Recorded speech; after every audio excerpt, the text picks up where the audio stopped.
A ver si me ayudan. A ver si me ayudan.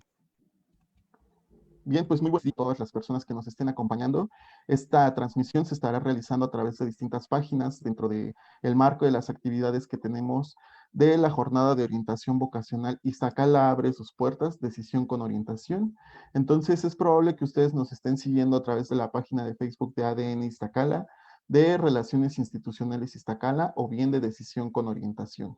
Sepan que de todas las transmisiones que se estarán realizando, nosotros vamos a estar revisando y vamos a estar muy al pendiente de los comentarios que estén realizando. Entonces, para dar inicio con las actividades del día de hoy, quiero darles la bienvenida a las personas que se están conectando, que están viendo esta transmisión y que es la primera actividad de la Semana de Orientación Vocacional que tendremos en la Facultad de Estudios Superiores Iztacala, que a través de la Secretaría de Desarrollo y Relaciones Institucionales, de la mano con la Unidad de Relaciones Institucionales y el proyecto ADN Iztacala, se realiza el proyecto, bueno, esta jornada de orientación vocacional, Iztacala abre sus puertas, decisión con orientación. Esta actividad la llevamos a cabo en coordinación con el proyecto Decisión con Orientación, quien el responsable es el maestro Bernardo de Labra Ríos. El día de hoy estamos de manteles largos porque justamente es el ponente que va a presentar la conferencia El proceso de elegir una carrera, elementos a considerar en la toma de decisiones. Antes de cederle el uso de la palabra, quisiera recordarles que si tienen alguna duda o algún comentario que quisieran hacer a nuestro conferencista del día de hoy, lo realicen a través de los comentarios de las páginas de Facebook y nosotros le estaremos haciendo llegar al maestro sus dudas, sus comentarios, para que él los pueda resolver. Entonces, les voy a presentar al maestro de Labra Ríos, quien es licenciado en Psicología por la Facultad de Estudios Superiores Iztacala y maestro en Pedagogía por la Facultad de Filosofía y Letras, ambas de la UNAM. Diplomado en Análisis de la Cultura por el Instituto Nacional de Antropología e Historia y en Docencia Universitaria por la UNAM. Es profesor de asignatura A en la carrera de Psicología de la FES Iztacala y se ha desempeñado como orientador vocacional en nivel bachillerato en instituciones privadas, así como ofreciendo servicios de orientación a particulares. Las líneas que se trabaja son los procesos de elección de carrera, así como la inserción en el mercado laboral de egresados de educación superior. Entonces, pues a nosotros nos entusiasma mucho tener a todo un experto en orientación vocacional para transmitirles a ustedes aquellos elementos que son importantes al momento de elegir su carrera para las personas que están por hacerlo. Entonces, pues sin más, les cedo el uso de la palabra y bienvenido, maestro. Muchas gracias, Samuel. Igual a Relaciones Institucionales de la FES por la oportunidad, por el tiempo, el espacio.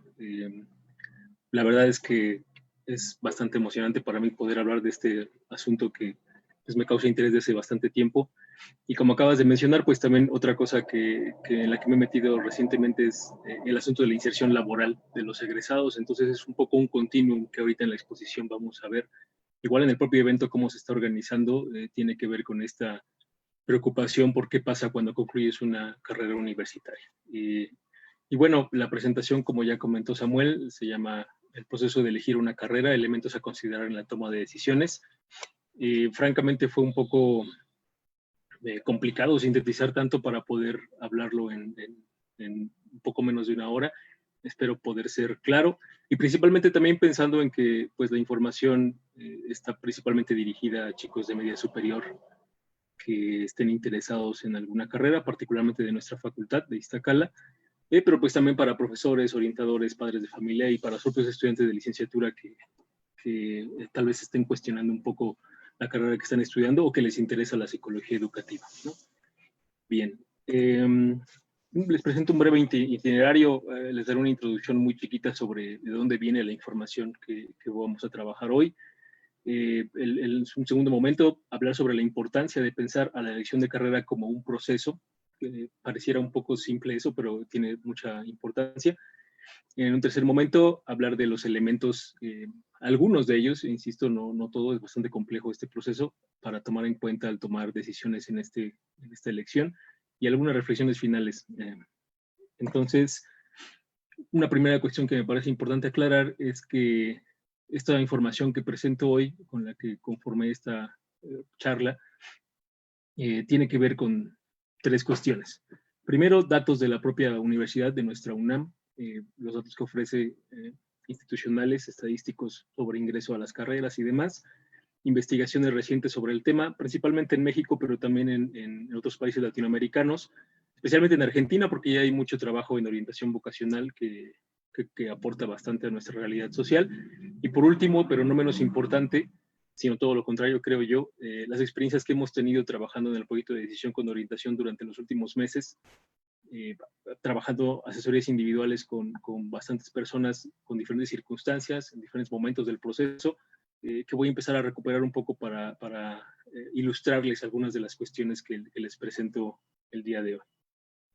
Bueno, primera cuestión, pensar a la elección de carrera como un proceso. Reitero, esto es importante porque no acontece de un momento a otro. ¿Qué quiero decir con esto?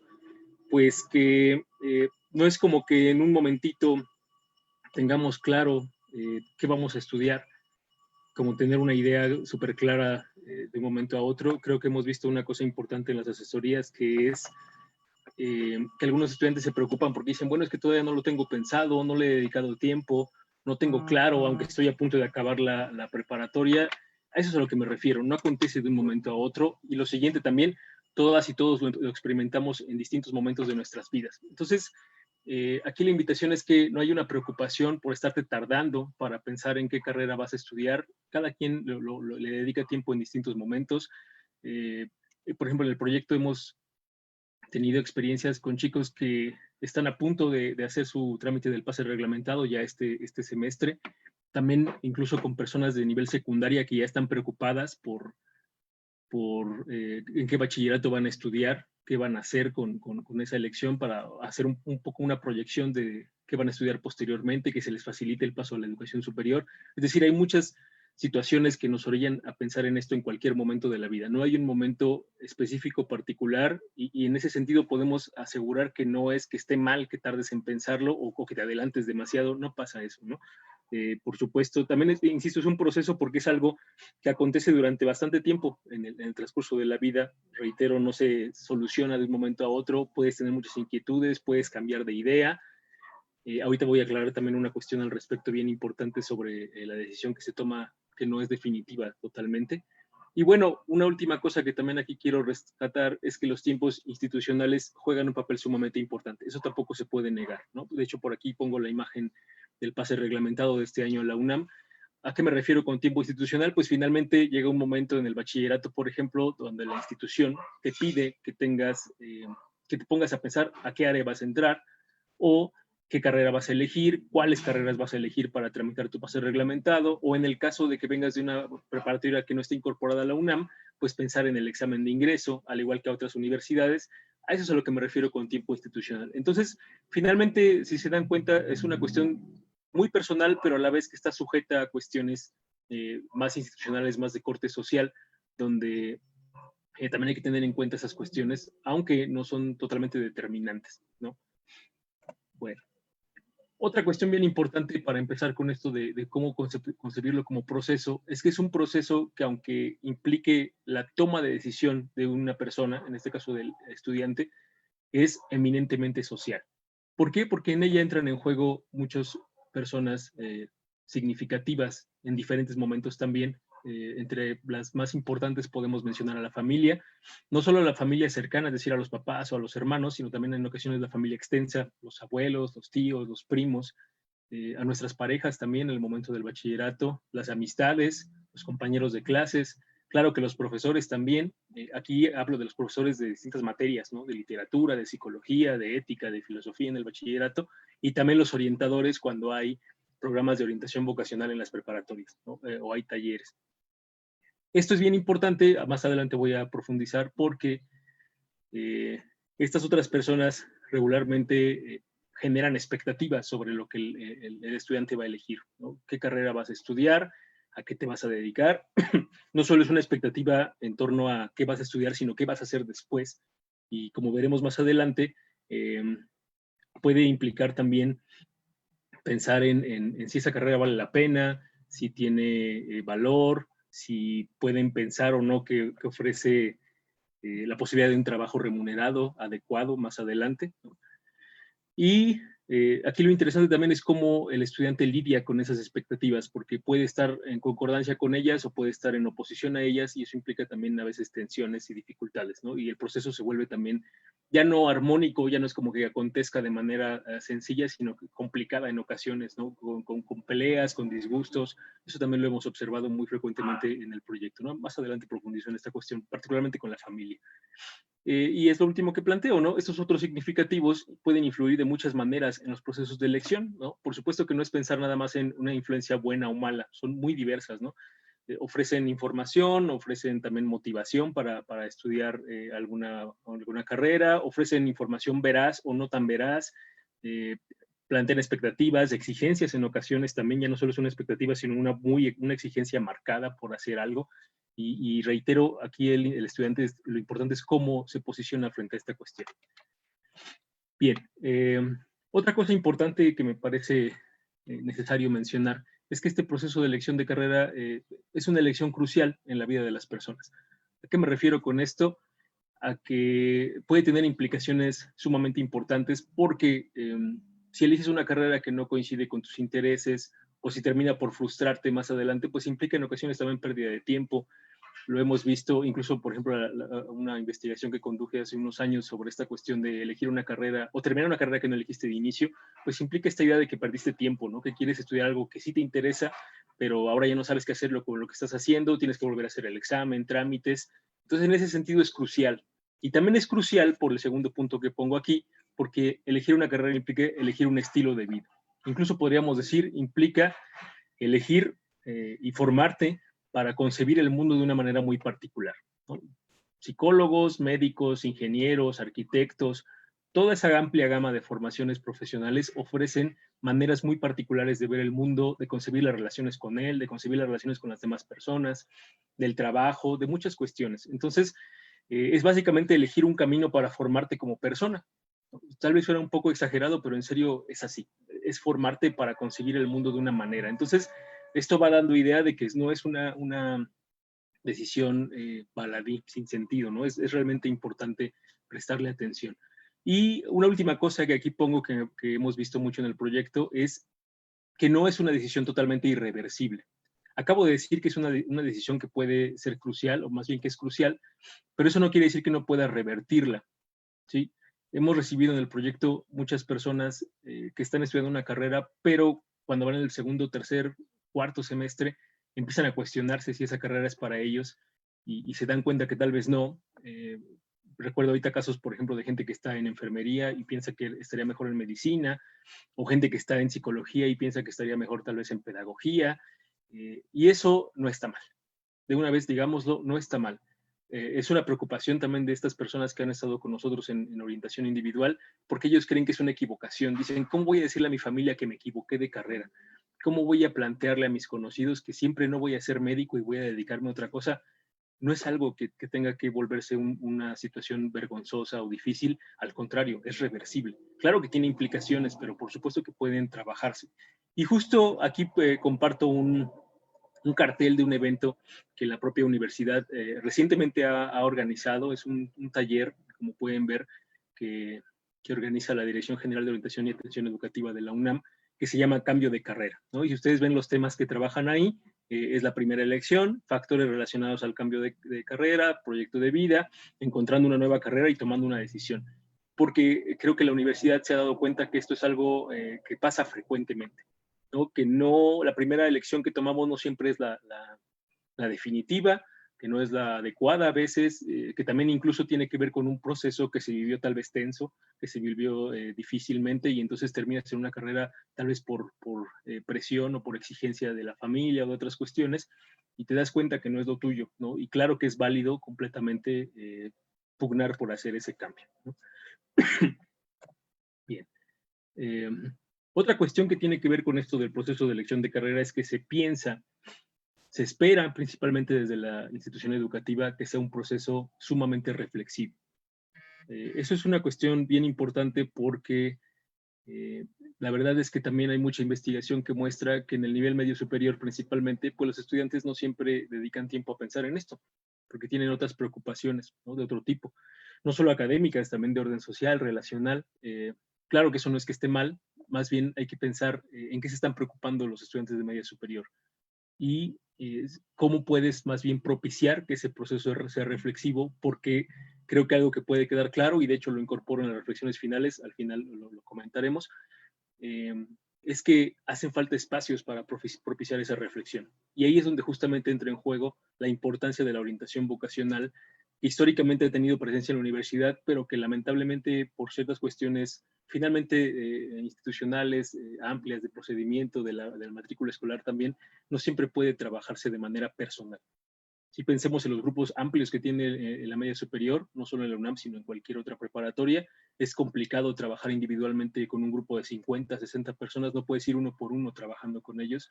Por eso se emplea mucho esta cuestión de los talleres, de la psicometría, que también tiene un papel muy, muy importante en la orientación con los test de aptitudes, de actitudes, que no es que estén mal, pero a veces falta un trabajo posterior, justo que propicie esta reflexión, ¿no? Y por eso aquí incorporo esta idea de que hay que facilitar desde la institución espacios para fomentar esta reflexión y principalmente también el encuentro entre actores clave.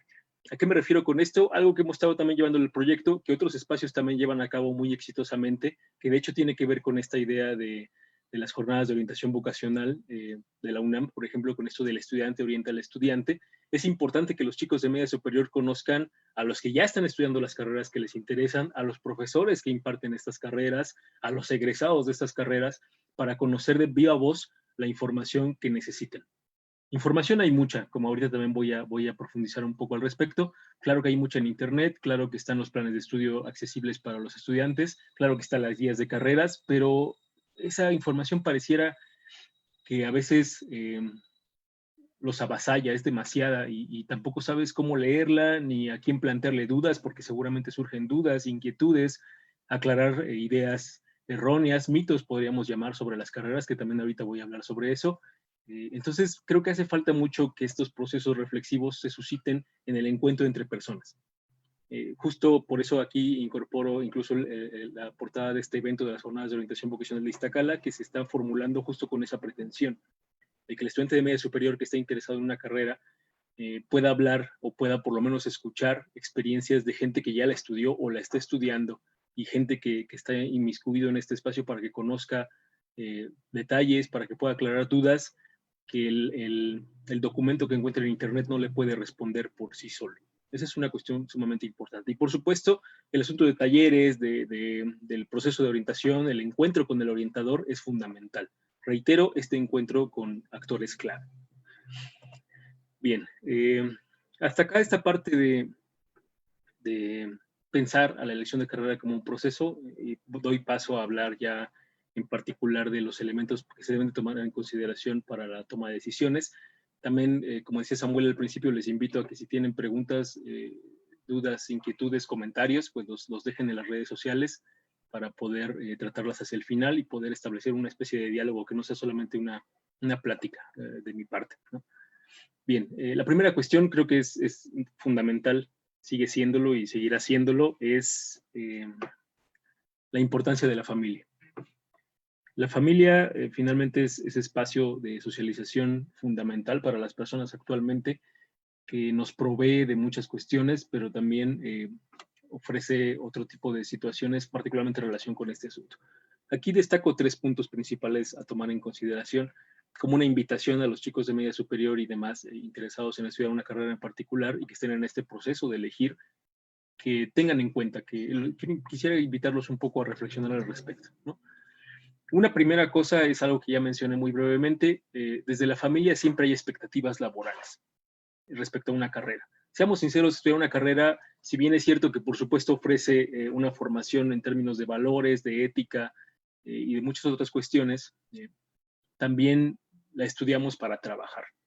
Y también la universidad, muchos estudios lo demuestran, sigue siendo ese espacio del cual se espera que haya movilidad socioeconómica. Es decir, estudiar una carrera sigue siendo una esperanza para muchas familias para mejorar la situación económica, que sus hijos, hijas trabajen en algo que les deje dinero, que les dé una buena vida. Entonces, desde la familia, reitero, siempre hay esas expectativas. ¿Qué vas a estudiar?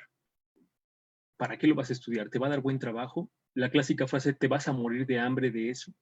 Lo hemos escuchado también muchas veces. Y la verdad es que aquí hay una cuestión también importante, que la información con la que cuentan las familias no siempre es veraz. ¿Qué quiere decir eso? No siempre tiene una fundamentación. La verdad es que también desde la familia, pues no siempre está en contacto directo con la universidad, y en ocasiones esta información viene pues de cómo le fue a un primo, de cómo le fue al hijo de una amiga, de cómo le fue con esa carrera a alguna persona cercana, incluso también lo que se ve en medios de comunicación, es algo que hemos encontrado en el proyecto también. Recuerdo un proceso que trabajé yo, donde la chica quería estudiar turismo y un familiar suyo le decía, es que ¿para qué estudias eso si no vas a encontrar trabajo? Yo sé que no hay trabajo. Y le dijo, ya, ¿cómo sabes que no hay trabajo de eso? Pues porque al primo de no sé quién le pasó que estudió eso y estaba trabajando en otras cosas. Esa no es una información completamente veraz, ¿no? Lamentablemente también se trabaja mucha información en ese sentido en las familias que alimenta las expectativas laborales, ¿no? Otro caso que recuerdo ahora también es de una chica que quería estudiar química farmacobióloga y su mamá le dijo, mejor estudia psicología porque de química farmacobióloga más vas a morir de hambre, ¿no? Y la verdad es que en el mercado laboral, química farmacobiólogo tiene un amplio campo y bastante bien pagado, incluso en otros países, y psicología, pues no era ese espacio que a lo mejor le prometía completo trabajo y desenvolvimiento laboral a su hija, ¿no? Pero la mamá pensaba eso. Tal vez porque la carrera no la conocía, no era muy sonada, entonces dijo, ¿para qué estudias eso, no? Entonces, es importante que chequen qué expectativas tiene la familia sobre esa carrera que quieren que estudien, ¿no? Y que aparte también tiene que ver con una cuestión de prestigio social, que es otra cosa también aquí que menciono, porque uno piensa a veces desde los senos familiares que es mejor que sean licenciados en medicina, en derecho, en psicología también, que ha sido muy sonada últimamente, en odontología, en las llamadas carreras tradicionales, donde si bien es cierto que hace muchas décadas era un espacio muy solicitado, con mucho campo laboral, con mucha oferta para los egresados, ahora ya no lo es tanto. Entonces, la familia sigue pensando eso y no por nada, no es de gratis que, por ejemplo, medicina sea una de las carreras o la carrera más demandada en la UNAM en su ingreso, igual que derecho, ¿no? Sigue habiendo esa expectativa de carreras que tienen prestigio social y carreras nuevas o no tan sonadas con tanta tradición, pues por supuesto que suenan raro, ¿no? Antropología, ciencias de la tierra, literaturas, todas estas carreras que uno también cuando ve la solicitud de ingreso a la UNAM es muy escasa, porque poca gente quiere estudiar esas carreras, ¿no? De hecho, en términos de estadística, la UNAM, de las 123, si no mal recuerdo ahora, son 123 carreras de su oferta académica, el 60% de la demanda para entrar por el examen de ingreso se concentra solamente en 13 carreras, entre las que por supuesto están esas que acabo de mencionar. Imagínense todas las demás dónde quedan, ¿no? Y por último, una cuestión de tradición familiar. En ocasiones también los estudiantes vienen de familias donde todos o la gran mayoría fueron ingenieros, arquitectos, médicos, o que trabajan en el campo de la salud, ¿no? A lo mejor los tíos son enfermeros o los papás son médicos y trabajan en hieloterapia, en hospitales y demás. Entonces la idea es estudiar una carrera de medicina o relacionada con ciencias de la salud para que entres a trabajar con tu tío, para que entres a trabajar en el hospital, porque es una cuestión de tradición, ¿no? O familias que vienen de tradiciones de abogados, tienes que estudiar derecho para seguir con la tradición familiar. También hay que pensar en esa cuestión, si realmente lo que el estudiante es lo que quiere y que no responda solamente a esta cuestión de demanda familiar, ¿no? Al interior.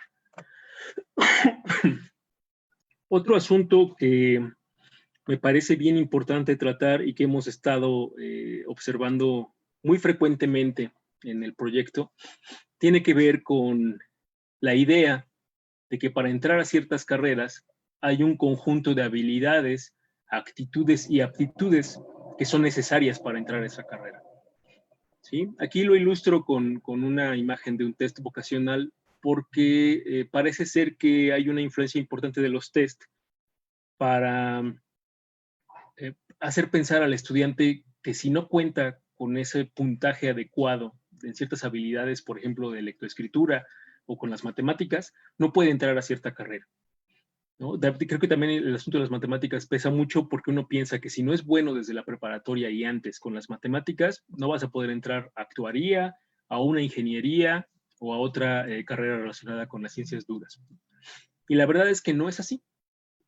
La verdad es que partimos del supuesto de que todas las habilidades, actitudes y aptitudes se desarrollan también. Y que justo el espacio de la universidad, la carrera, es para desarrollar esas habilidades, actitudes y aptitudes. Incluso también hablando de nuestra disciplina, de la psicología, de donde estamos parados nosotros, hay un conjunto de habilidades que se esperan de nosotros, ¿no? Ser abiertos, saber hablar, saber escribir, saber leer analíticamente. No creo que todo el mundo hayamos entrado a la carrera haciendo eso, ¿no? De hecho, a los alumnos del grupo del trabajo de decisión con orientación, luego les pongo como ejemplo que yo, por ejemplo, ahora que me dedico a la docencia, la verdad en la carrera no me hubiera imaginado dedicarme a eso. Yo era el típico cuate que se paraba al frente de la exposición y se le olvidaba todo, ¿no? Se ponía en blanco y no sabía explicar y finalmente con el paso del tiempo se va desarrollando la habilidad, ¿no? Si hubiera yo pensado desde el inicio, soy malo para hablar en público, pues no me hubiera dedicado a esto después. Es algo así. O sea, hay que entender que las habilidades, actitudes y aptitudes en las personas no son estáticas, sino que se desarrollan y son dinámicas, ¿no? Van transformándose. Entonces, ahí hay un pequeño error, una mala idea de pensar que si yo no cuento con esa habilidad, pues ¿para qué intento meterme a esa carrera? ¿No? Y eso, créanme que hemos observado que pega mucho en la decisión que toman los chicos porque lo toman como un criterio necesario. Pues es que no soy bueno para eso, ¿para qué lo intento? Y no piensan que, número uno, se desarrolla esa habilidad y número dos, también la universidad es un espacio para desarrollarlo, ¿no? Eso es algo que me parece bien importante. Con esto, por último, también antes de continuar, no quiero desprestigiar, por supuesto, el uso de los tests vocacionales. Claro que son importantes, claro que ofrecen información relevante, pero hay que saber también emplearlo, leerlo y no quedarse como que la información que ofrece el test es completamente definitiva, ¿no? También tendría que articularse con otras estrategias de indagación, ¿no? De hecho, hemos estado revisando últimamente a un autor argentino que plantea esta idea de que hace falta compaginar las dos visiones, ¿no? El test también sirve, pero también hace falta la entrevista, el diálogo, conocer las circunstancias de las personas, conocer qué piensan de ese test, ¿no? Porque también hemos encontrado algunos compañeros que nos piden asesoría individual y dicen, bueno, es que yo ya hice un test y me decían ahí que yo no era bueno para esto, ¿no? Como lo que dice aquí en la imagen, ¿no? Yo no era bueno para trabajar al aire libre, o sí lo era, y resulta que a mí realmente no me gusta, nunca me he visto así, porque el test no es 100% certero para conocer lo que es una persona en su completud, ¿no? En la complejidad de lo que implica ser persona. Bueno, otra cosa que me parece importante tratar tiene que ver con este asunto de los recursos económicos, ¿no? Es cierto que estamos hablando desde la universidad, desde una universidad pública, por supuesto, pero eso no quiere decir que no haya una inversión económica necesaria, ¿sí? Que es variable en todas las carreras. Hablando particularmente de nuestra facultad de Iztacala, la verdad es que son variables ahí. Aquí pongo nada más como imágenes dos ejemplos, ¿no? Una cosa es estudiar odontología y la solicitud de materiales que hay ahí, pues implica un gasto necesario, ¿no? Que a veces uno no conoce antes de elegir una carrera y también hay que tener en cuenta poder invertir en estos gastos, ¿no? Es diferente, por ejemplo, en psicología, donde la inversión no es tanta, tal vez, pero también implica, por ejemplo, comprar libros, estar comprando copias, otras cuestiones, son gastos tal vez menores, pero también implica gasto. Lo mismo pasa con la enfermería, también es una carrera que implica cierta inversión económica, igual que optometría, a diferencia de biología en nuestra facultad, también que es una inversión distinta. Pero es importante que sepan eso los estudiantes. Y si se dan cuenta, esto se relaciona con lo que comentaba hace un rato. Hace falta hablar con los actores que estudian esas carreras, que están egresando, que ya conocen ese tipo de procedimientos para que por lo menos adviertan a la gente que quiere estudiar esa carrera que puede implicar un gasto, ¿no? Un caso que me parece bien interesante, pero que, digo, no tiene que ver con la facultad de Iztacala, pero que es de una carrera muy solicitada, es diseño gráfico. En ocasiones los chicos entran en diseño gráfico, pero no tienen presente que implica una inversión económica grande para comprar materiales como papeles, lápices, lapiceros, colores, y en algún momento de la carrera también comprar, por ejemplo, una cámara profesional, ¿no? Que ronda entre los 13,000, 15,000 pesos más o menos, y a lo mejor en ocasiones son gastos que las familias no pueden hacer fácilmente, ¿no? Y por supuesto que entran ahí también en juego cuestiones que tienen que ver con el segundo punto que pongo aquí, que es la importancia de ese apoyo económico familiar, ¿sí? La carrera implica esa inversión y ese apoyo necesario de la familia porque hace falta también invertir dinero. y lamentablemente en ocasiones no siempre se puede hacer eso, y entonces los estudiantes también tienen que compaginar a veces estudios con trabajo, ¿no? Tienen que estar trabajando, y eso también implica a veces tensiones. No puedes dedicarle total atención a ambas cosas, pero es una necesidad, ¿no? Varias estadísticas en la propia universidad muestran que en los últimos años ha habido muchas personas en la licenciatura que tienen que compaginar estudios y trabajo para poder sostener sus estudios, y eso implica una dificultad también, ¿no? Y en ocasiones eso lamentablemente también desemboca, en algunos casos, en la deserción escolar, ¿no? No puedes continuar porque no puedes sostener los estudios, y creo que en este caso también la pandemia ha sido una situación que, como muchos otros casos, ha visibilizado más este esfuerzo económico de la familia por sostener los estudios universitarios. Entonces también es una cosa que hay que conocer, que a quien esté interesado en alguna carrera invito a que considere necesario conocer para poder tomar una decisión lo más fundamentada posible, ¿no? Que tenga información de este tipo de detalles que, reitero, no siempre tenemos claro, no siempre tenemos acceso a ello, no viene la información que está en los planes de estudio, sino que es una cosa más de orden experiencial, ¿no? Bueno, otra cosa que me parece sumamente importante es esta pregunta. ¿Las carreras universitarias tienen género? Incorporo aquí un cartel que me pareció muy bonito que compartieron hace unas semanas con conmemoración del 8M en la Dirección General de Orientación, que justo tiene que ver con esto, ¿no? Si se dan cuenta, ahí la invitación es: sé lo que quieras ser, rompamos con el estereotipo. ¿Por qué? Porque efectivamente hay carreras que tienen un estereotipo genérico bastante marcado, ¿sí? Desde hace varias décadas la universidad en todo México y en la UNAM particularmente ha luchado porque haya una equidad en la matrícula tanto masculina como femenina. Casi se está alcanzando en los últimos años con muchos esfuerzos, pero aún así hay muchas carreras donde hay una diferencia enorme en términos de la matrícula. De hecho, aquí también incorporo otro cartel elaborado por la Dirección General de Orientación, eh, donde se observa eso como 4 ejemplos, ¿no? De las cuales una está en nuestra facultad, que es Enfermería y Obstetricia, donde ustedes se dan cuenta, en enfermería, casi un poquitito más del 80% de la matrícula son mujeres. Es decir, 8 de cada 10 estudiantes en la facultad son mujeres. Lo mismo pasa en pedagogía, ¿no? Casi 80% también son mujeres, igual que en fisioterapia, igual que en trabajo social. Aquí no incorporan psicología, pero por ejemplo en la propia UNAM, psicología también es una carrera altamente feminizada, donde más o menos el 68% de la matrícula, casi el 70%, son mujeres. ¿Sí? Aquí lo pongo de rápido. Carreras con alta matrícula femenina tienen que ver con el cuidado y el trabajo con infantes, medicina, enfermería, psicología, pedagogía. Sí, eso es una cuestión de orden social bien interesante que se ha analizado ya últimamente en algunos trabajos, que muestra justo esto, que esas carreras que tienen que ver con el cuidado, con las humanidades, con la parte sensible, reproducen esos estereotipos a nivel social de que las mujeres son las encargadas de cuidar. ¿Sí? Y además otro tipo de cuestiones, ¿no? También en el caso de la enseñanza con niños, pues es poco común pensar en un hombre que esté enseñando en preescolar, ¿no? O un hombre que se dedica a la enfermería, es poco común. De hecho, ahora recuerdo un caso bien interesante que tuvimos en orientación individual, donde había una persona, un chico que quería cambiarse de carrera a enfermería, ya lo había pensado, estaba estudiando otra carrera, lo tenía bien claro, pero el único obstáculo que tenía enfrente era pensar que enfermería era una carrera para mujeres. Y entonces su preocupación era decir, bueno, ¿qué van a decir los demás de que yo, hombre, estudie enfermería? Eso es para mujeres, ¿no? Y francamente ya no tendría que pensarse así, porque también está el otro lado, ¿no? Carreras con alta matrícula masculina están relacionadas con el pensamiento abstracto y con el razonamiento, ¿no? Las carreras como ingeniería, donde al contrario de estas carreras que muestro acá, el 80-90% de la matrícula es masculina, o sea, solamente hay una mujer por cada 10 estudiantes. Las ciencias duras parece que están destinadas a los hombres, ¿no? Y creo que justo como dice esa frase que incluyen acá en el comentario de rompamos con el estereotipo, es bien importante que se trabaje.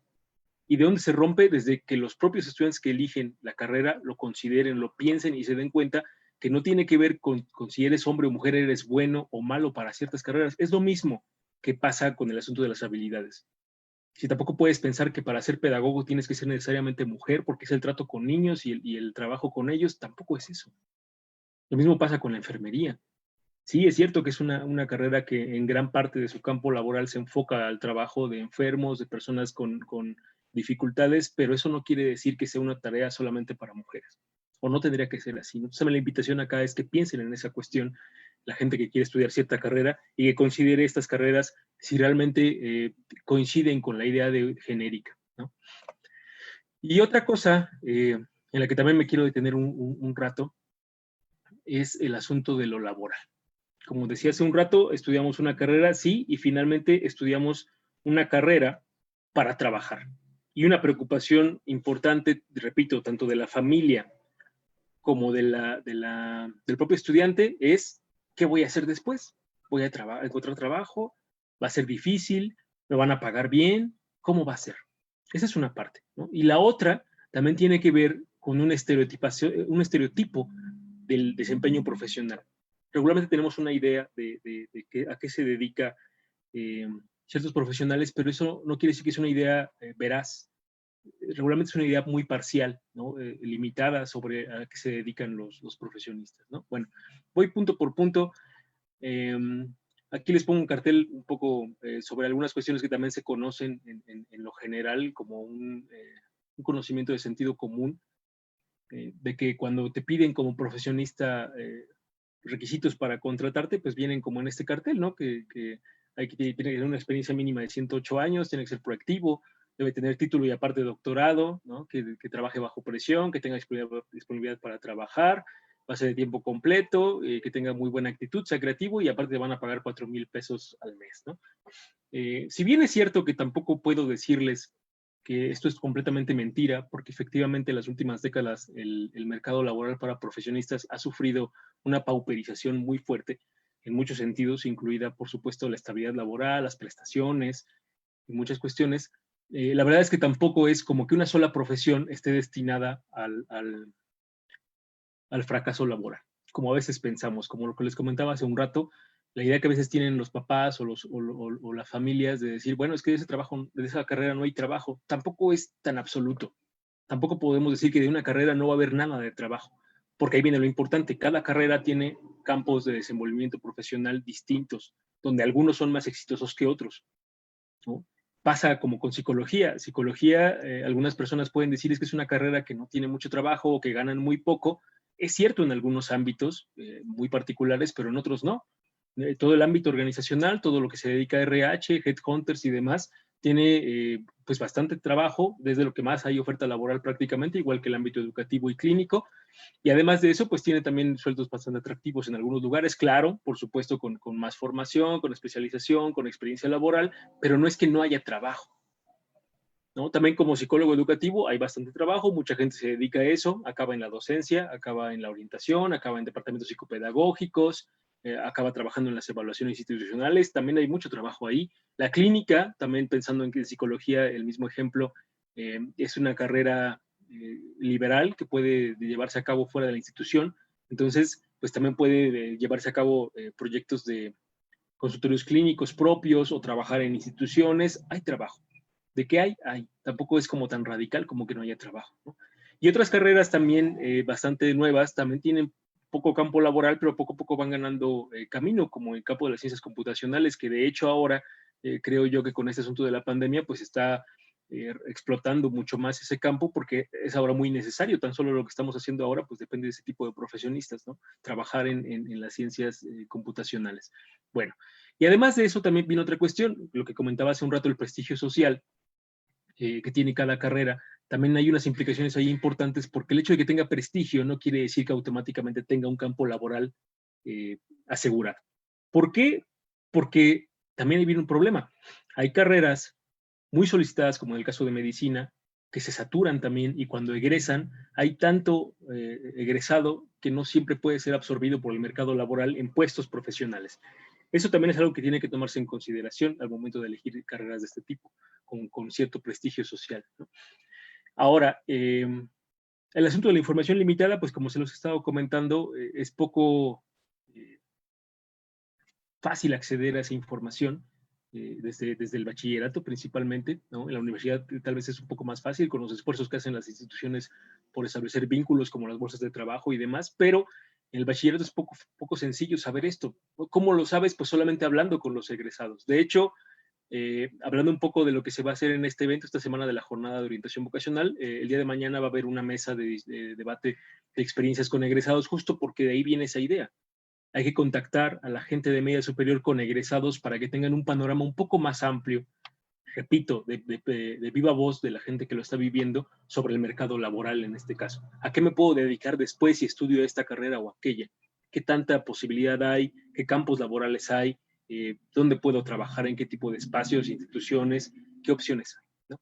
Y justo eso también esperamos que pueda ir poco a poco deconstruyendo estos estereotipos que tenemos del ámbito de desenvolvimiento profesional, porque, por ejemplo, en el caso de la psicología, es muy frecuente pensar que el psicólogo solamente se dedica a la clínica, ¿no? E incluso tenemos muy clara esta idea del psicólogo en el diván haciendo un trabajo clínico, que incluso es más parecido al psicoanálisis, ¿no? También derivado, por ejemplo, de los medios de comunicación y demás, pero no conocemos todo lo demás que hay, ¿no? La educación especial, el ámbito educativo, el organizacional, el trabajo social también, el trabajo en las comunidades.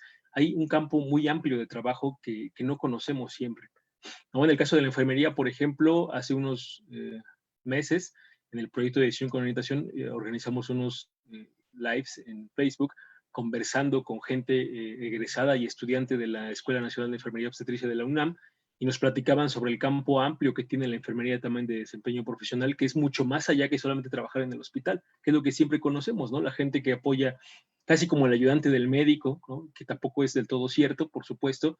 Hay muchos trabajos también para la enfermería, también hay enfermería organizacional, hay también una dimensión educativa de la enfermería, hay mucho trabajo en prevención, hay mucho trabajo también en las clínicas privadas, en las organizaciones, es más amplio de lo que a veces consideramos, ¿no?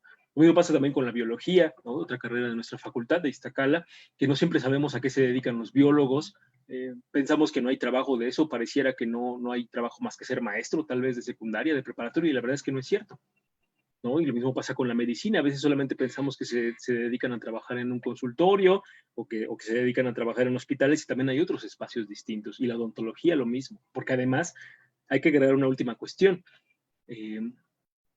Cada carrera ofrece un campo amplio de oportunidades de especialización. No acabas nada más como psicólogo general y sales a trabajar. Hay que enfocarte en un ámbito. Y también ahora, un poco también el mercado laboral exige esa especialización, cursando talleres, cursos, diplomados, especializaciones, yendo al posgrado, para empezar a enfocarte en aspectos muy particulares, ¿no? Entonces también esa parte es bien importante que poco a poco lo tengan en cuenta. Y si se dan cuenta con eso que estamos comentando, entonces se entiende lo que les decía hace un rato, que estudiar una carrera no predice necesariamente, así porque sí, el fracaso laboral futuro. ¿Sí? Esta frase entonces de te vas a morir de hambre queda en cuestión seriamente porque no es tan sencillo como estudiarla y pues bueno, estoy destinado al fracaso. No, tiene que ver con cómo construyes tu trayectoria escolar, tiene que ver con qué oportunidades se te presentan, con qué ámbitos en qué ámbitos te desenvuelves, te formas, te especializas y después ver qué pasa en el mercado laboral. No es tan sencillo nada más como estudiar y fracasar o estudiar y tener éxito. Es mucho más complicado que eso, ¿no? Es todo otro campo, este asunto de la inserción laboral bastante amplio. Y también una última cosa que hay que tener en cuenta, las dinámicas tanto de la escuela como del mercado de trabajo son distintas. ¿Sí? La escuela no está al tanto de lo que el mercado laboral exige y el mercado laboral no siempre está al tanto de lo que la escuela le ofrece a los estudiantes en sus planes de estudio. Entonces, si se dan cuenta, reitero, hay que empezar a deconstruir esa idea de que una carrera predice el éxito o el fracaso laboral desde un inicio. Mucho depende también de la trayectoria personal de cada quien, de las redes de apoyo, de lo que logre hacer.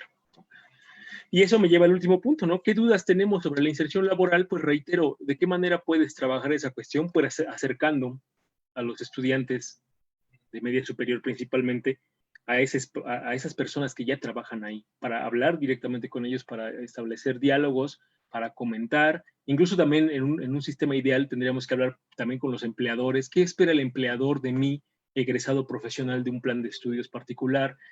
Son varias cuestiones que tendría que estarse trabajando, ¿no? Eso me lleva ya a la última parte, esas reflexiones finales que les comparto, también para acabar un poco y que no se me vaya más el tiempo. Me quedo con estos 4 puntos, ¿no? De todo lo que estuve preparando para comentarles y que espero que también les invite un poco a pensar y si tienen algunas preguntas las puedan compartir. La primera es con qué información cuentan los estudiantes para enfrentarse a este proceso de toma de decisiones. ¿De dónde viene esa información principalmente? ¿No? ¿Cómo es? Si es digerible para ellos, si es comprensible también, porque a veces puede ser difícil de entender. A lo mejor uno se avienta a leer el plan de estudios, pero no entiende bien de qué va el nombre de las materias y su descripción. Reitero, siempre hace falta ese acompañamiento, que es lo que pongo un poco más adelante, ¿no?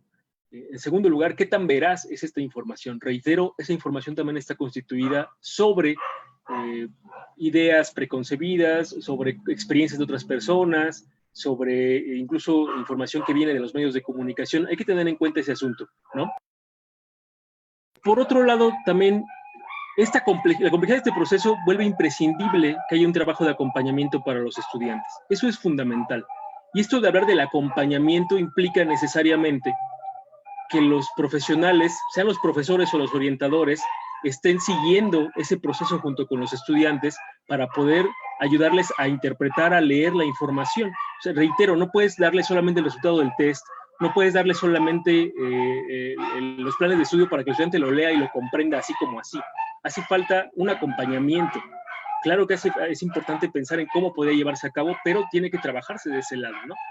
Y por último, una cosa que me parece bien importante, es imprescindible trabajar conjuntamente con los padres de familia, ¿sí? La escuela finalmente es un ámbito que absorbe responsabilidades, demandas de la familia, pero que no siempre dialoga con ella.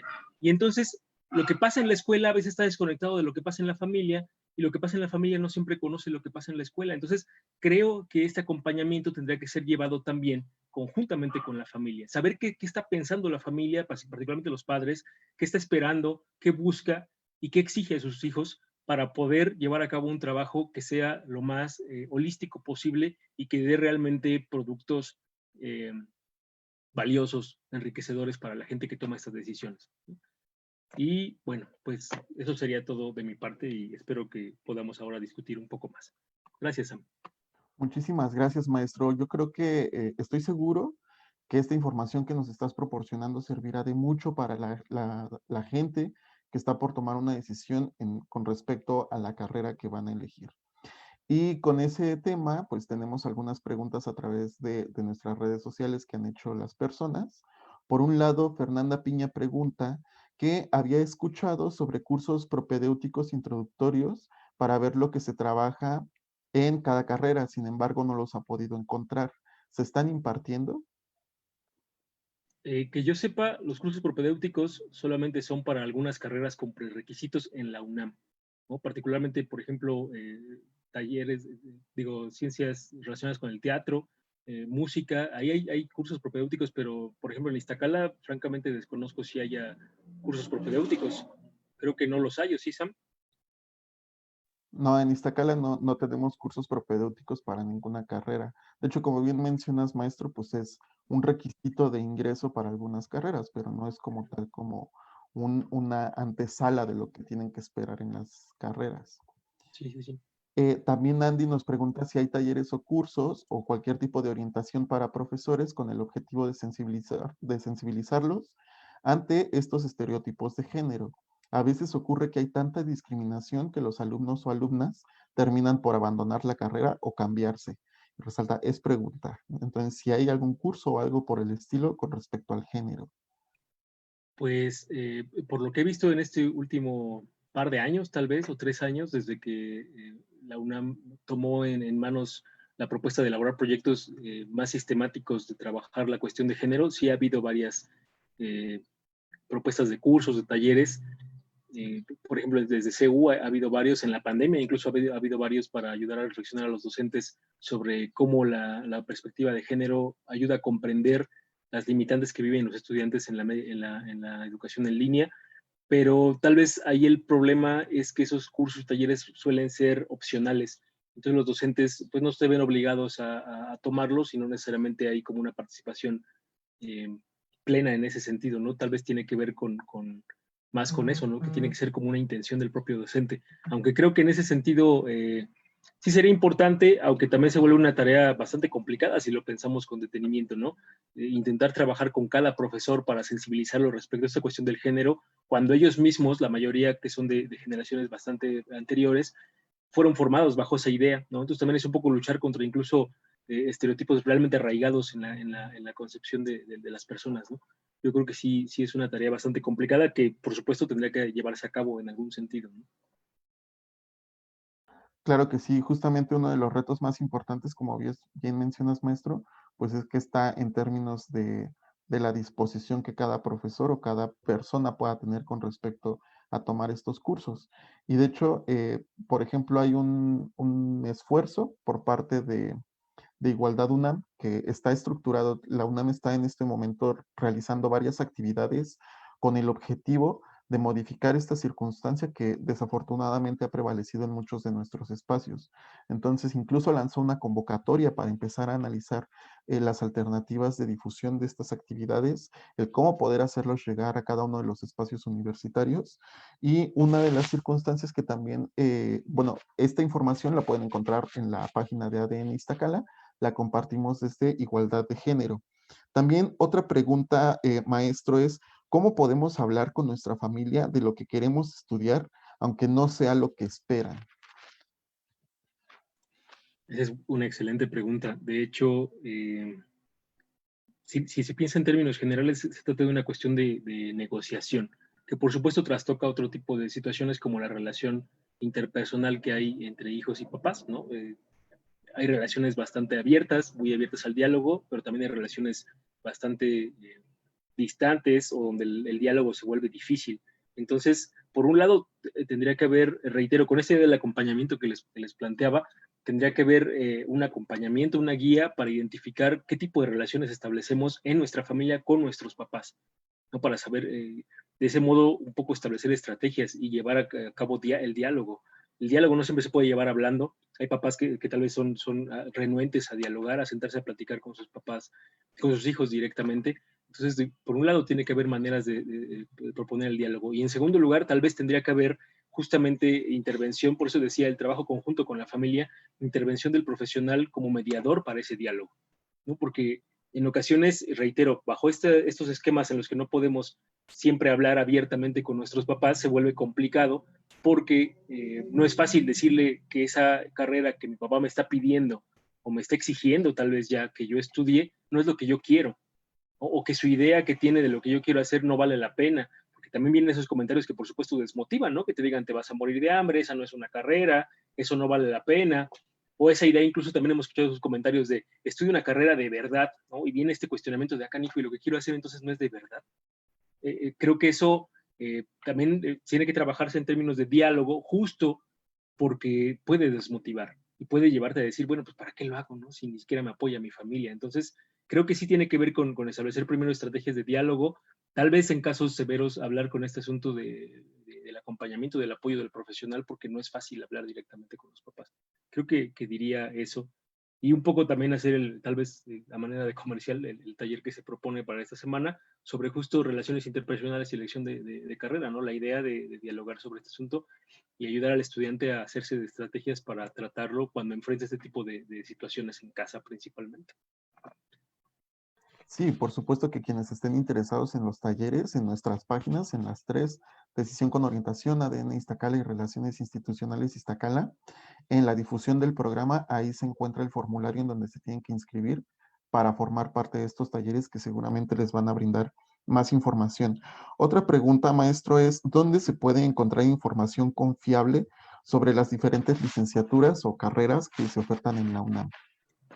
La verdad es que ahora con el asunto de la pandemia se ha suscitado un esfuerzo, me parece bien bonito, bien interesante de la Dirección General de Orientación Educativa, Orientación y Atención Educativa de la UNAM, por proponer otras maneras de hacer información. Han empleado, por ejemplo, el TikTok, videos breves, entrevistas breves también. Entonces, creo que una primera instancia es buscar los canales oficiales de la universidad, ¿no? La primera es dirigirte a la DGAE, a la Dirección General de Administración de la UNAM, porque justo ahí vienen todos los planes de estudio, viene toda la oferta académica, vienen también documentos que se elaboran cada año para la gente que ingresa por examen de admisión, donde se especifica cuántos aciertos se han pedido en el año anterior para que tengas una idea más o menos de cómo tiene que ser tu desempeño en el examen para ingresar. Eso es información confiable. Y la DGOAE, que tal vez valdría la pena poner acá en los comentarios el link, para que la gente interesada pues entre directamente allá, ¿no? Para hablar de la oferta académica en general de la UNAM, ¿no? Y en el caso de Iztacala, pues bien podría trabajarse de esas páginas oficiales como relaciones institucionales, ¿no? Samuel, supongo que también puede trabajarse ahí. La página de Iztacala también tiene una descripción cada carrera de sus planes de estudio, aunque tal vez un poco lo que hace falta es trabajar esos proyectos como de la DGOAE, donde se hagan otro tipo de materiales tal vez más asequibles, inclusive en redes sociales, para las carreras particulares de la facultad, ¿no? De Iztacala. Pero sí, por lo pronto es dirigirse al canal institucional, ¿no? Directamente a la Dirección General de Administración Escolar de la UNAM. Sí, que justo nada más complementando, maestro, como bien comentas, particularmente de las carreras de la FES Iztacala, también tenemos una página que con todo gusto estaremos comentando ahorita en cada una de las publicaciones que tenemos, para que también se den una vuelta por allá. Y otra pregunta es, ¿qué ofrece Iztacala ahora con modalidades en línea, teniendo carreras donde es tan necesaria la práctica? ¿Qué es lo que se puede conocer al respecto? Yo creo que una primera cuestión es pensar que prácticamente todas las carreras de la universidad es necesaria la práctica en su formación, ¿no? Y en particular en Iztacala, efectivamente, pues ha sido un reto bastante grande. Algunas carreras y algunos ámbitos, porque reitero, no solo es como la carrera en general, sino cada ámbito dentro de cada carrera, han tenido la oportunidad de trabajar en línea, afortunadamente. No todos, por supuesto, porque la situación actual pues, no permite estar trabajando en todos los espacios, y tampoco presencialmente, pero creo que se han hecho esfuerzos importantes para subsanar esa problemática, que de hecho también, hablando un poco de lo que se va a llevar a cabo en este evento que apenas empieza hoy, el jueves tendremos un conversatorio con los profesores y algunos jefes de carrera de la facultad para que justo dialoguen sobre esa cuestión, cómo se ha llevado a cabo estrategias para superar este tipo de retos, ¿no? Lamentablemente no se puede superar al 100% porque efectivamente la cuestión práctica pues limita no poder estar cara a cara con la gente, pero la verdad es que la universidad ha hecho esfuerzos muy grandes y creo que bastante fructíferos para poder acercar a los estudiantes a ese trabajo práctico y a la gente que necesita o que demanda un servicio, ¿no? Perfecto. También Fernanda nos pregunta que tiene entendido que para el pase reglamentado se ponen dos opciones, una de alta y una de baja, pero si no le interesa ninguna de baja, ¿puede no ponerla o ya es requisito obligatorio? Sí, efectivamente es un requisito obligatorio ingresar las dos opciones, una de alta y una de baja. La verdad es que, aparte de que no se puede hacer el trámite si no incluyes la de baja demanda, sí valdría la pena que te pusieras a pensar si alguna de esas carreras se acerca, o al menos es parte de la misma área de la que te interesa, que entiendo que es de la alta demanda, pero sí es importante incluir las dos. De hecho, no se puede no incluir ambas, ¿no? Y creo que también en la DGOAE hay información sobre cuáles son esas carreras de alta y baja demanda que, que, que hay que tener en consideración, porque justo de repente no sabemos cuál es de alta y cuál es de baja, ¿no? Y podemos poner dos de alta y eso también implica un problema en el pase porque ha habido gente incluso que por meter dos de alta se queda en la que no esperaba, porque es la de alta, que es un poquito de menos demanda que la anterior, ¿no? Metes medicina y derecho y acabas en derecho porque pues medicina era de mucha más alta demanda y no te aceptaron. Entonces sí es importante saber eso, ¿no? O poner dos de baja también se puede volver una dificultad. Sí, de hecho, nada más para acabar, pues sí sería eso, sí es un requisito obligatorio poner ambas. Sí, y también estaremos ahorita colocando las ligas en donde pueden consultar esa información para que ustedes tengan acceso a esos datos. Otra pregunta, yo creo que con esta finalizaríamos, es ¿cómo puedo estar segura de dónde elegir la carrera de psicología, por ejemplo, si tengo como opción la Facultad de Psicología en Ciudad Universitaria, la Facultad de Estudios Superiores Iztacala y la Facultad de Estudios Superiores Zaragoza? Y justo eso es a lo que me refería con que a veces falta información detallada de ese tipo de cuestiones, que claro que es un esfuerzo muy grande y la universidad no siempre puede tratarlo con tanto detalle, porque efectivamente estas tres opciones, por ejemplo, para psicología, tienen tres planes de estudio bastante distintos. Claro que coinciden en algunos aspectos generales, pero los tres tienen orientaciones muy particulares. Entonces, en primera instancia, habría que pensar, creo yo, qué expectativa tienes de la psicología. O sea, si tienes ya una idea de a qué ámbito acercarte y ver si eso coincide con la propuesta del plan de estudios de cada institución.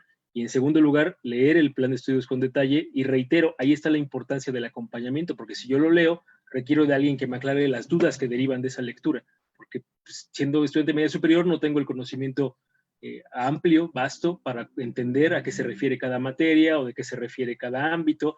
Entonces ahí es donde hace falta ese trabajo, ¿no? De hecho, también ahí podríamos agregar, esta semana, un poco haciendo ese esfuerzo, por lo menos de Iztacala, estaremos hablando con estudiantes de la carrera y con egresados de la carrera para que sepan más o menos qué formación ofrece Iztacala en lo particular, pues que se diferencia de la facultad y de Zaragoza, ¿no? Particularmente.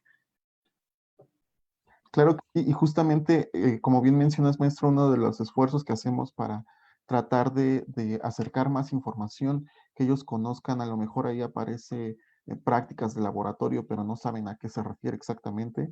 Entonces, pues quienes ya lo vivieron, quienes ya pasaron por esas prácticas de laboratorio, pueden solventar en mayor medida sus dudas.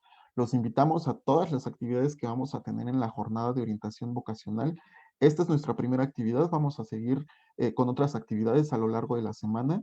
Estén muy al pendiente de nuestras redes sociales.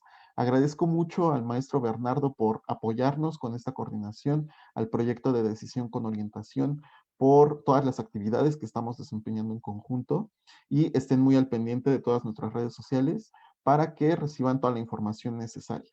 Entonces, cualquier duda, cualquier circunstancia que también pudiera surgir que no haya sido resuelta o que no nos haya alcanzado el tiempo para poder comentarla, por favor háganoslo llegar a través de nuestras redes sociales y con todo gusto estaremos solventando todas las dudas.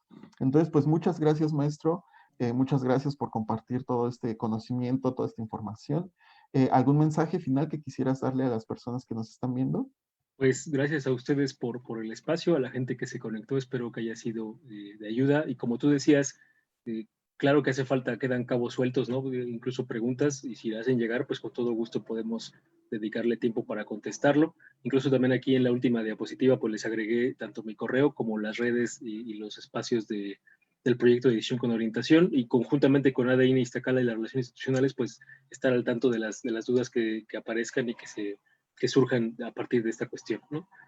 Estamos abiertos a dialogar, ¿no? y solventar dudas. Pues muchísimas gracias, maestro. Muchísimas gracias a todas las personas que nos estuvieron viendo a través de redes sociales. Por favor, coloquen su información en los formularios que se comentaron en cada una de las publicaciones para nosotros hacerles llegar su constancia. Lo vamos a dejar todavía unos 5 minutos más en cada comentario, en cada publicación, y después lo eliminaremos. Entonces aprovechen para vertir su información y estén al pendiente de nuestras siguientes actividades. Tengan todos una excelente tarde.